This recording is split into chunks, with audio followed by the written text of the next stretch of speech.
Hello everyone, आज मैं आप सबके लिए जयशंकर प्रसाद जी द्वारा लिखी हुई कहानी चूड़ी वाली लेकर के आई हूँ। बहुत ही प्यारी सी कहानी है, आप ज़रूर सुनिए और कहानी पसंद आए तो अपना फीडबैक देना बिल्कुल ना भूलिए। और अगर अब तक आपने मेरे इस चैनल को सब्सक्राइब नहीं किया है तो प्लीज़ सब्सक्राइब करके बगल का बेल आइकन ज़रूर प्रेस कर दीजिए। तो चलिए ज़्यादा समय न बिताते हुए कहानी शुरू करते हैं। अभी तो पहना गई हो बहू जी, बड़ी अच्छी चूड़ियाँ हैं, सीधे बम्बई से पार्सल मंगाया है। सरकार का हुक्म है इसलिए नई चूड़ियाँ आते ही चली आती हूँ। तो जाओ सरकार को ही पहनाओ, मैं नहीं पहनती। बहू जी जरा देख तो लीजिए, कहती मुस्कुराती हुई ढीठ चूड़ी वाली अपना बक्सा खोलने लगी। वह 25 वर्ष की एक गोरी छरहरी स्त्री थी। उसकी कलाई सचमुच चूड़ी पहनाने के लिए ढली थी। पान से लाल पतले पतले ओठ 2-3 वक्रताओं में अपना रहस्य छिपाए हुए थे।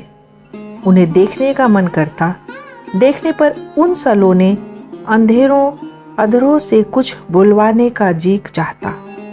बोलने पर हंसने की इच्छा होती और उसी हंसी में शैशव का अल्हड़पन, यौवन की तरावट और प्रौढ़ की सी गंभीरता बिजली के समान लड़ जाती। बहू जी को उसकी हंसी बहुत बुरी लगती, पर जब पंजों में अच्छी चूड़ी चढ़ाकर संकट में फंसाकर वह हंसते हुए कहती, एक पान मिले बिना यह चूड़ी नहीं चढ़ती, तब बहू जी को क्रोध के साथ हंसी आ जाती और उसकी तरल हंसी की तरी लेने में तन्मय हो जाती। कुछ ही दिनों से यह चूड़ी वाली आने लगी है, कभी कभी बिना बुलाए ही चली आती है और ऐसे ढंग फैलाती कि बिना सरकार के आए निपटारा न होता। यह बहू जी को असह्य हो जाता। आज उसको चूड़ी फंसाते देख बहू जी झल्ला कर बोली, आजकल दुकान पर ग्राहक कम आते हैं क्या? बहू जी आजकल खरीदने की धुन में हूँ, बेचती हूँ कम। इतना कहकर कई दर्जन चूड़ियाँ बाहर सजा दी। स्लीपरों के शब्द सुनाई पड़े। बहू जी ने कपड़े संभाले पर ढीठ चूड़ी वाली बालिकाओं के समान सिर टेढ़ा करके, यह जर्मनी की है, यह फ्रांसीसी है, यह जापानी है, कहती जाती थी। सरकार पीछे खड़े मुस्कुरा रहे थे। क्या रोज नई चूड़ियां पहनाने के लिए इन्हें हुक्म मिला है? बहू जी ने गर्व से पूछा। सरकार ने कहा, पहनो तो बुरा क्या है?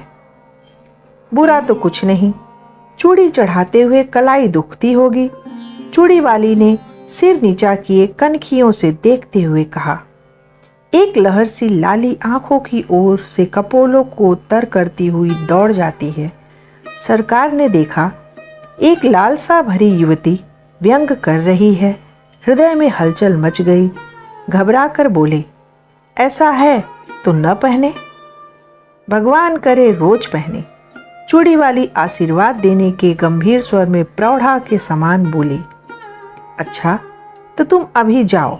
सरकार और चूड़ी वाली दोनों की ओर देखते हुए बहू जी ने झुंझला कर कहा, तो क्या मैं लौट जाऊं?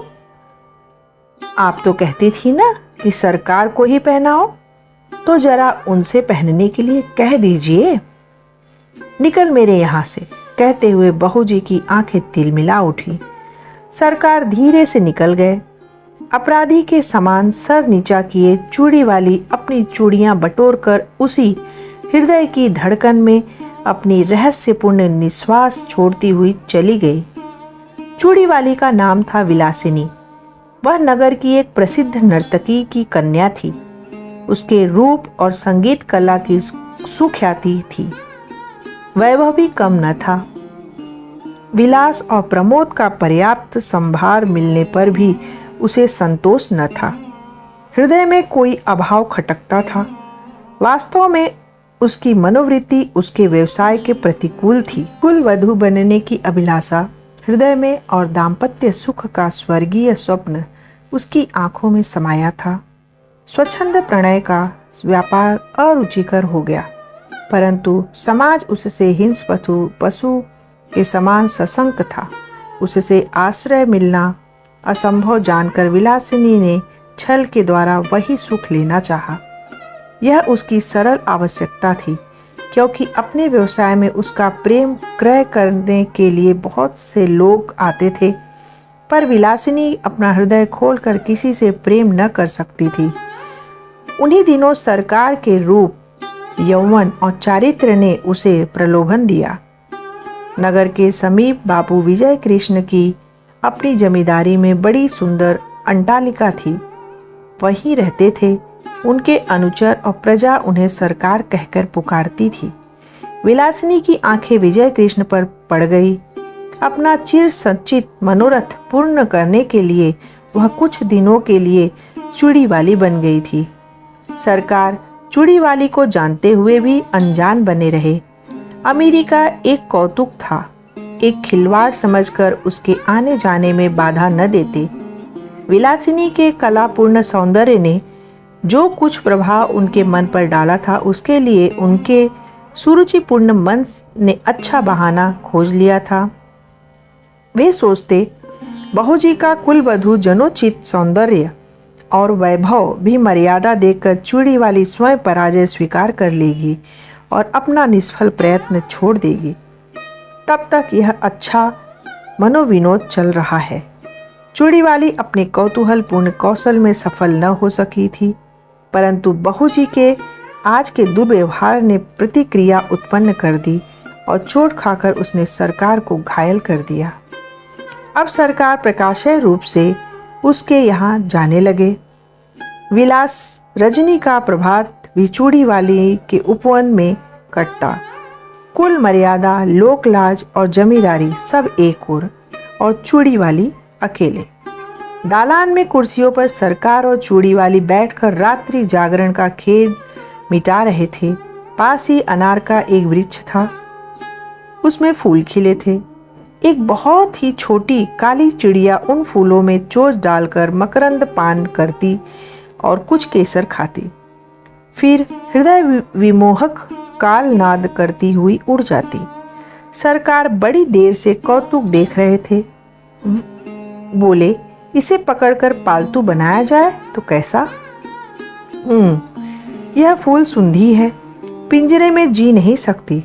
उसे फूलों का प्रदेश ही जीला सकता है, स्वर्ण पिंजर नहीं। उसे खाने के लिए फूलों की केसर का चारा और पीने के लिए मकरंद मदिरा कौन जुटाएगा? पर इसकी सुंदर बोली संगीत कला की चरम सीमा है। वीणा में भी कोई कोई मीड़ ऐसी निकलती होगी, इसे अवश्य पकड़ना चाहिए। जिसमें बाधा नहीं, बंधन नहीं, जिसका सौंदर्य स्वच्छंद है, उस असाधारण प्रकृति का कला का मूल्य क्या बंधन है? कुरुचि के द्वार पर कलंकित भले ही हो जाए, परंतु पुरस्कृत नहीं हो सकती। उसे आप पिंजरे में बंद करके पुरस्कार देंगे या दंड? कहते हुए उसने विजय की एक व्यंग भरी मुस्कान छोड़ी। सरकार की उन वन विहंगम को पकड़ने की लालसा बलवती हो उठी। उन्होंने कहा, जाने भी दो, वह अच्छी कला नहीं जानती। प्रसंग बदल गया। नित्य का साधारण विनोदपूर्ण क्रम चला। चूड़ी वाले अपने अभ्यास के अनुसार समझती कि यदि बहू जी की अपार प्रणय संपत्ति में से कुछ अंश मैं भी लेती हूँ तो हानि क्या? परंतु बहू जी को अपने प्रणय के एकाधिपत्य पर पूर्ण विश्वास था। वह निष्क्रिय प्रतिरोध करने लगी। राज क्षमा के भयानक आक्रमण से वह घुलने लगी और सरकार वन विहंगिनी विलासिनी को स्वायत्त करने में दत्तचित्त हुए। रोगी की शुश्रूषा और सेवा में कोई कमी न थी, परंतु एक बड़े मुकदमे में सरकार का उधर सर्वस्वांत हुआ, इधर बहू जी जल बसी।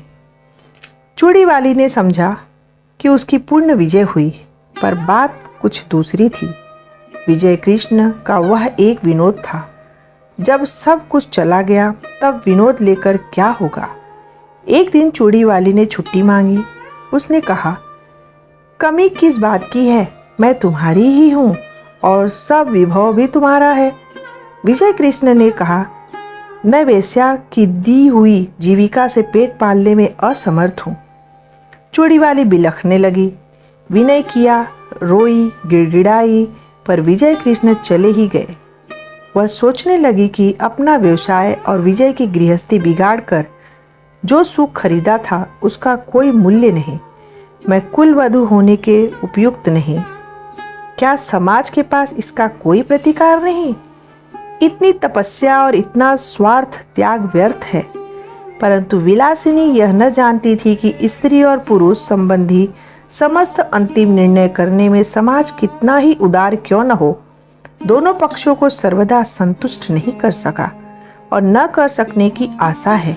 यह रहस्य दृष्टि और उलझा रखने की कुंजी है। विलासिनी ने बहुत सोच समझकर अपनी जीवनचर्या बदल डाली।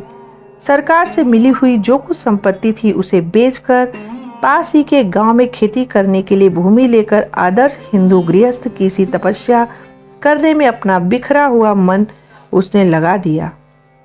उसके कच्चे मकान के पास एक विशाल वट वृक्ष और निर्मल जल का सरोवर था। वहीं बैठकर चूड़ी वाली ने पथिकों की सेवा करने का संकल्प किया। थोड़े ही दिनों में अच्छी खेती होने लगी और अन्न से उसका घर भरा रहने लगा। भिखारियों को अन्न देकर उन्हें खिला देने में उसे अकथनीय सुख मिलता। धीरे धीरे दिन ढलने लगा। चूड़ी वाली को सहेली बनाने के लिए यौवन का तीसरा पहर करुणा और शांति को पकड़ लिया। उस पथ से चलने वाले पथिकों को दूर से किसी कला कुशल कंठ की तान सुनाई पड़ती। अब लो नसानी, अब न सहयो। वट वृक्ष के नीचे एक अनाथ बालक नंदू को चना और गुड़ की दुकान चूड़ी वाली ने करा दी है। जिन पथिकों के पास पैसे न होते उनका मूल्य वह स्वयं देकर नंदू की दुकान में घाटा न होने देती और पथिक की विश्राम किए बिना उस तालाब से न जाता। कुछ ही दिनों में चूड़ी वाली का तालाब विख्यात हो गया। संध्या हो चली थी। पखेरुओं का बसेरे की ओर लौटने का कोलाहल मचा और वट वृक्ष में चहल पहल हो गई। चूड़ी वाली चरनी के पास खड़ी बैलों को देख रही थी। दालान में दीपक जल रहा था।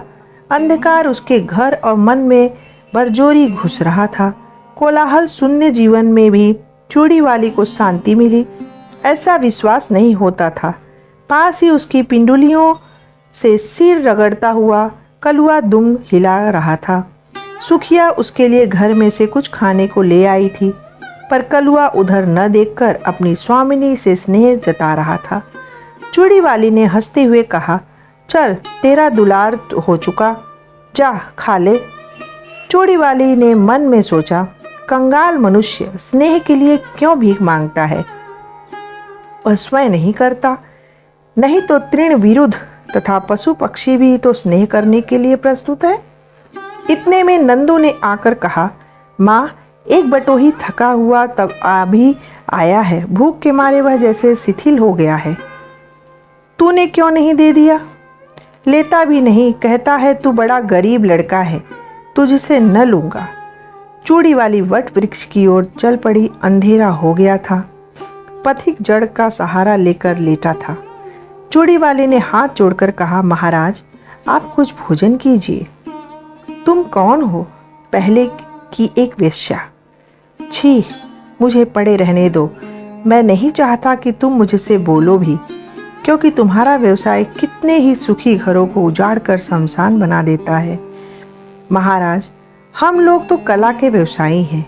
यह अपराध कला का मूल्य लगाने वालों की कुरीची और कुत्सित इच्छा का है। संसार में बहुत से निर्जल स्वास्थ्यपूर्ण व्यवसाय चलते हैं, फिर इसी पर इतना क्रोध क्यों? क्योंकि वह उन सबों में अधम और निष्कृष्ट है। परंतु वेश्या का व्यवसाय करने भी मैंने एक ही व्यक्ति से प्रेम किया था। मैं और धर्म नहीं जानती, पर अपने सरकार से जो कुछ मुझे मिला उसे मैं लोक सेवा में लगाती हूँ। मेरे तालाब पर कोई भूखा नहीं रहने पाता। मेरी जीविका चाहे जो रही हो, मेरी अतिथि धर्म में बाधा न दीजिए। पति एक बारी उठकर बैठ गया और आंख गड़ाकर अंधेरे में देखने लगा। सहसा बोल उठा, चूड़ी वाली? कौन? सरकार? हाँ, तुमने सो हर लिया। मेरे अपराधजनक तमाम त्याग में पुण्य का भी भाग न था, यह मैं नहीं जानता।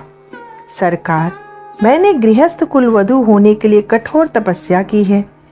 इन 4 वर्षों में मुझे विश्वास हो गया कि कुलवधू होने में जो महत्व है वह सेवा का है, न कि विलास का। सेवा ही नहीं, चूड़ी वाली, उसमें विलास का अनंत यौवन है, क्योंकि केवल स्त्री पुरुष के शारीरिक बंधन में वह पर्यवसित नहीं है। बाह्य साधनों के विकृत हो जाने तक ही उसकी सीमा नहीं। गार्हस्थ जीवन उसके लिए प्रचुर उपकरण प्रस्तुत करता है, इसलिए वह प्रिय भी है और श्रेय भी है। मुझे विश्वास है कि तुम अब सफल हो जाओगे। मेरी सफलता आपकी कृपा पर है। विश्वास है कि अब इतने निर्दयी न होंगे। कहते कहते चूड़ी वाली ने सरकार के पैर पकड़ लिए और सरकार ने उसके हाथ पकड़ लिए। तो दोस्तों, आपको चूड़ी वाली कहानी कैसी लगी? आप अपना फीडबैक कमेंट बॉक्स में लिख करके ज़रूर बताइए।